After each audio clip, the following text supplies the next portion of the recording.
On the news tonight, Tinubu world leaders to attend G20 summit in India. President of Guinea-Bissau, Umaru Sissoco, meets Tinubu. APC governors meet Tinubu in Lagos to compliment Nigeria government on palliative. Tinubu ought to fulfill promise of 35% affirmative action for women. And on sports, I will knock out Joshua in 3 rounds. Wilder. I am Morire Rabila Lawa. Now the news shortly. The government of India has invited President Bola Ahmed Tinubu to the G20 summit. Information learned that the forum has been meeting yearly since its inception in 2008 after the global financial crisis of 1997 to 1998.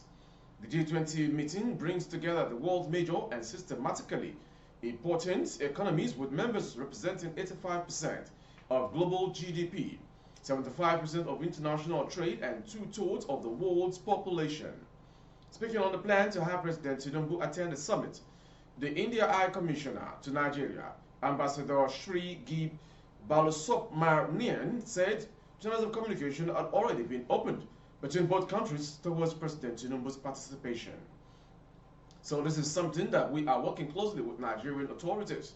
The members of the G20 are Argentina, Australia, Brazil, Canada, China, France, Germany, India, Indonesia, Italy, Japan, Republic of Korea, Mexico, Russia, Saudi Arabia, South Africa, Turkey, the United Kingdom, the United States, and the European Union.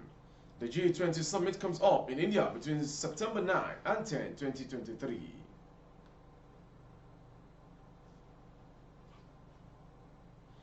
The president of Guinea-Bissau, Umaru Sissoco Embalo, is currently meeting with President Bola Ahmed Tinubu. Tinubu received his Guinea-Bissau counterpart, who doubles as the chairman of the Economic Community of West African States, ECOWAS, at his Lagos residence on Saturday. Details of the meeting cannot be ascertained as at the time of filing this report. Information recalls that President Umaru, on February 10, 2023, visited the country when he met with former President Muhammadu Buhari ahead of the general elections.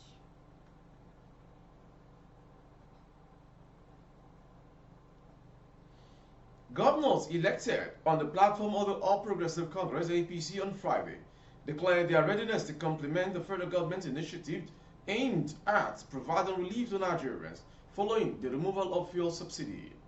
The Kogi State Governor Yaya Bello stated these in a chat with journalists at the end of the meeting with President Bola Ahmed Tinubu in Lagos.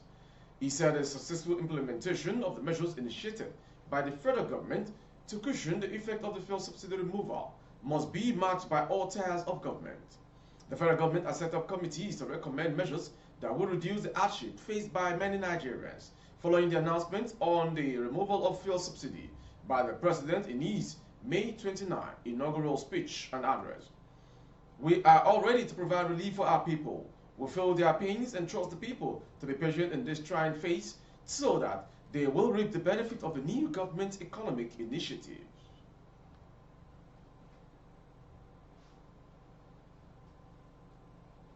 And to the next story.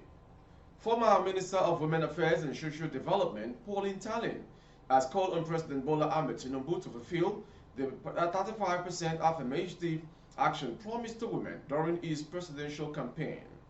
Ms. Talin, a former Deputy Governor of Plateau State, appealed to an award night to celebrate outstanding women on Friday in Abuja.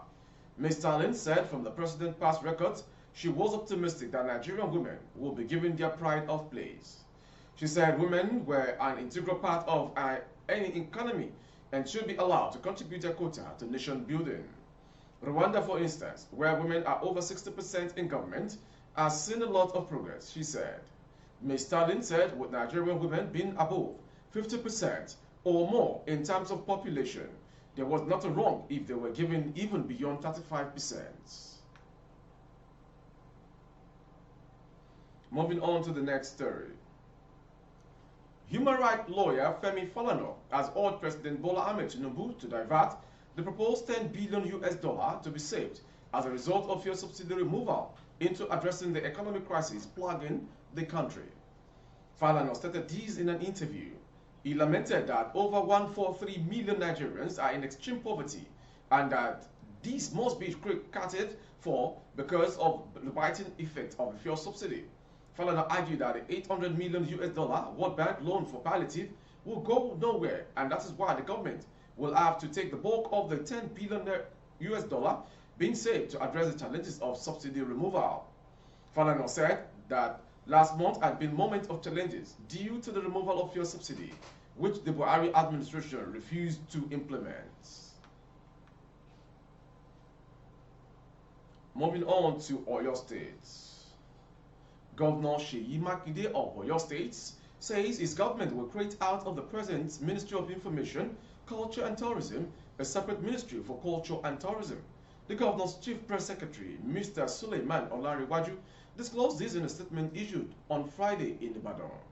He stated that Makinde said creating the Culture and Tourism Ministry would help his government focus on tourism as one of the key sectors that would drive the state's economy. The Ministry of Information will be headed by one commissioner, while another commissioner will head the Ministry of Culture and Tourism. This will bring the number of ministries in the state to 18, as against the 17 that existed during my first tenure, Makinde stated. He explained that the decision was likely to set tongues wagging as to why government was adding more to its financial obligations at the time of this. Some may think that we should be reducing rather than increasing the number of ministries, departments, and agencies at this time in order to reduce the cost of governance. But after due consideration, we believe that the benefit of this adjustment far outweighs the cost, and Oyo State will be better for it.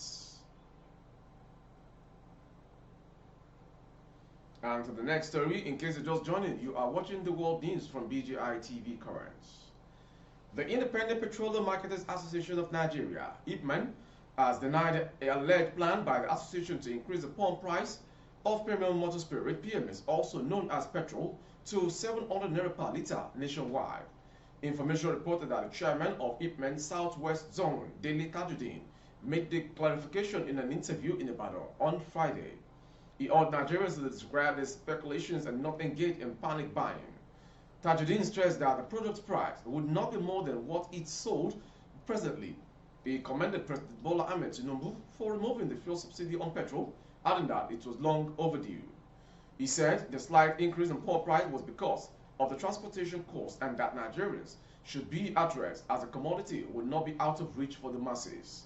So people should be assured that there is no way they can buy petrol more than the price is being sold now. If we look at the price from NNPC Retail Limited, which is an integral part of the NNPC Limited, they have more advantages than independent marketers and major marketers. We'll go to the next story.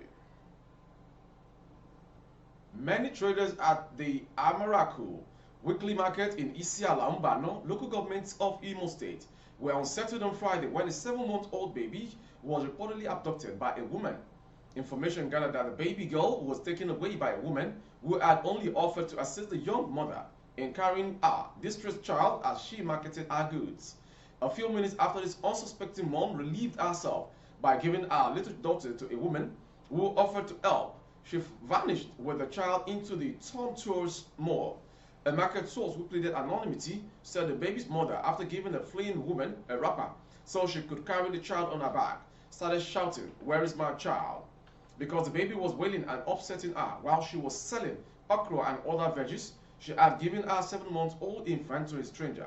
After placing the infant on her back, the stranger vanished into the mall. The woman began screaming and sobbing when she realized the woman was no longer in sight. From that story, we go to the foreign story. Jair Bolsonaro, elsewhere Brazilian president, has been blocked from seeking public office for 8 years, thereby removing him from the next presidential contest. Mr. Bolsonaro, 68, was blocked after a majority of judges on Brazil's electoral court voted on Friday morning. The judges ruled that Mr. Bolsonaro violated the country's election laws when, less than 3 months before last year's vote, he summoned diplomats to the presidential palace and made baseless claims that the nation's voting systems were likely to be rigged. The action of judges already dealt a significant blow to the country's fair rights movement. Four of the court's 7 judges had voted that the ex-president abused his power as president when he convened a meeting with diplomats. The decision will be a sharp and swift rebuke of the ex-president and his effort to undermine Brazil's election. With the voting, the ex-president could only be able to run for president in 2030. Just 6 months ago, he was president of one of the world's largest democracies, but now his career as a politician is in jeopardy. And to the final story for the day. American heavyweight boxer Deontay Wilder has expressed confidence in knocking out British Nigerian Anthony Joshua and has promised to do so in 3 rounds. The bronze bomber is trying to get a fight with Andy Ruiz and Anthony Joshua in 2023 and prove he is still the fighter he was before testing defeat for the first time against Tyson Fury. The Alabama native was supposed to face Joshua in Saudi Arabia in December, but there hasn't been any official announcement so far. However, Wilder's plan included a fight with Ruiz before facing Joshua. The former WC heavyweight champion didn't bite his tongue when speaking about how Ruiz dad questioned the money offer his son got to fight Wilder. "I didn't talk to Andy's daddy about any type of money whatsoever," Wilder said. "Andy's gonna be tied 3 years, as he said, can't support his children because his daddy made decisions for him. Decisions that he shouldn't have made for himself," he said, talking to ES News from the story.